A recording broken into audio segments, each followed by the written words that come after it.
The Pacific Northwest is known for its coffee. One company is doing things a little bit differently. Let's go learn about Trücup low-acid coffee.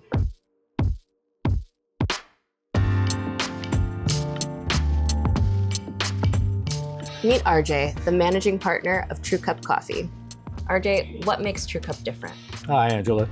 Well, the big difference officially is that Trücup coffee mitigates the secretion of digestive bile. And what does that mean?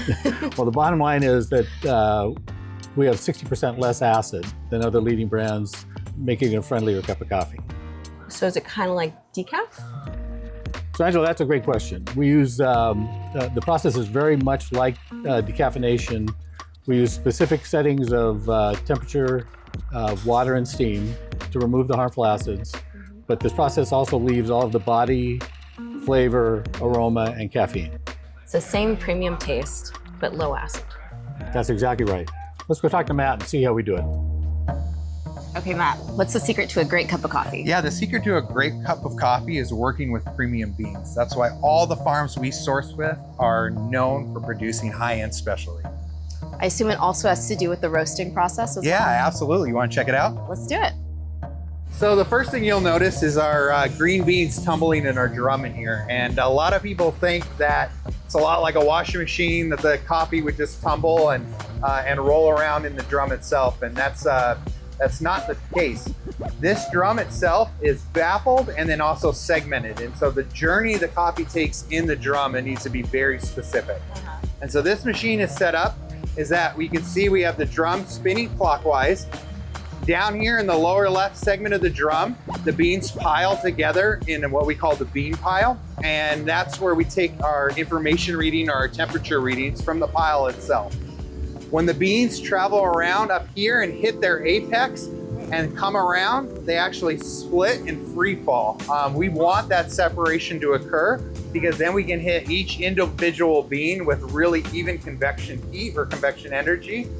And that whole process will take about 12 to 14 minutes. So it's very, very quick. Yeah. It's very aggressive and rapid change that we're gonna be applying to this coffee. Yeah, wow. Our computer software will tell us chemically when the dehydration process has happened, but we can also take some visual indicators from it, and we'll start to see color change in the coffee when the moisture has been fully evaporated out. We often call it, and we also call it the yellowing stage. Yeah. They smell good now. And so this would be a really good visual indicator that our coffee's been properly dehydrated. Wow. A slightly flatter trajectory is what we're going to be shooting for. That trajectory of that line is really the first point in which we start developing what we think the coffee is going to taste like. Like 385 degrees, we enter a point in the roast which we call first crack. And what that is coffee begins its life in the roaster as an endothermic reaction, meaning it's absorbing energy, and then it quickly turns into an exothermic reaction where it releases energy. A great example of an endothermic exothermic reaction in food is popcorn. Popcorn will absorb energy until it can't hold it anymore, and then popcorn pops, coffee cracks. So at about 385 degrees, we'll be able to hear it. The coffee will begin to start cracking, snapping, and popping. And what that allows us during the roasting process to do is have the energy or the heat of the roast penetrate inside the bean and come in contact with the oils that are locked inside. Those oils will begin to go through their own chemical reaction, and then that's where we begin to develop flavor further. Does the light roast take the least? Yeah, that's a really good question. Actually, the answer is no. So when we develop a coffee and develop the development phase of coffee, we want all roasts to be somewhat equal. And so while there might be 20, 30 seconds difference between a dark roast and a light roast, we want the overall process to be the same. So with a light roast, it will still take the same amount of time. We'll just get there slightly slower. As a dark roast, we'll want that whole first stage of the roast to happen faster because we are taking it longer into the roasting process, but we want those times to be relatively the same. So we're entering the stage right now, which is called the development phase. And so visually, if you were to look at this coffee, you would say, yeah, that absolutely looks like roasted coffee. It should be done. And we use a lot of baking and cooking analogies here. And so what we would do an analogy for this is, say you were cooking blueberry muffins. You turn your oven light on, you look inside, the nice golden brown top, the muffins look done. You pull them out and you stick your toothpick in and pull it out, and it's still wet in the middle.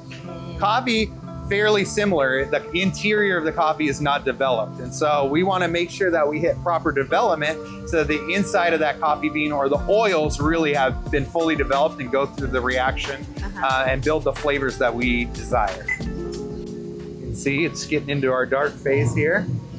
And Mikey's getting ready to drop the coffee out.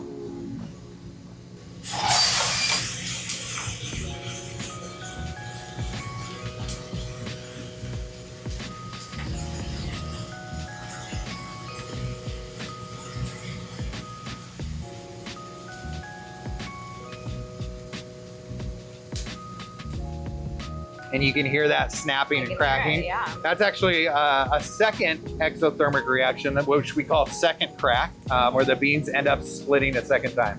This is Trücup's bold roast, and so another good indicator for us is that we want the bold roast coming out right at the start of second crack. So you can see when it exits out of the roaster, we just got a little bit of snapping and cracking, and then through the cooling process that we stopped it pretty rapidly.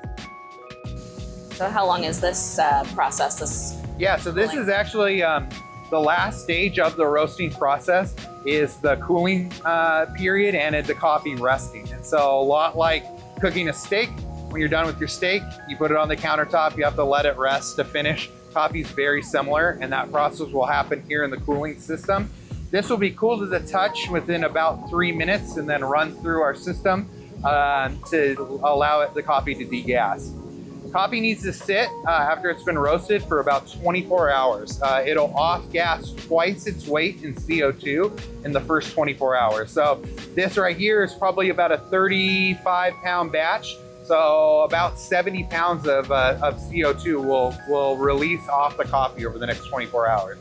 So we let all the coffee rest before it goes into the bag. So this will be bagged up and produced tomorrow. So what's the secret? So the secret to premium coffee is developing a roast to really accentuate what these beans are trying to offer.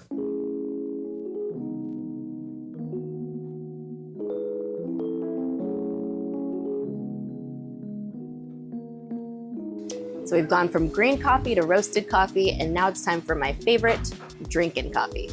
Time to taste test. Exactly. Angela, we've got Trücup French roast and Trücup medium roast here. Let's try it.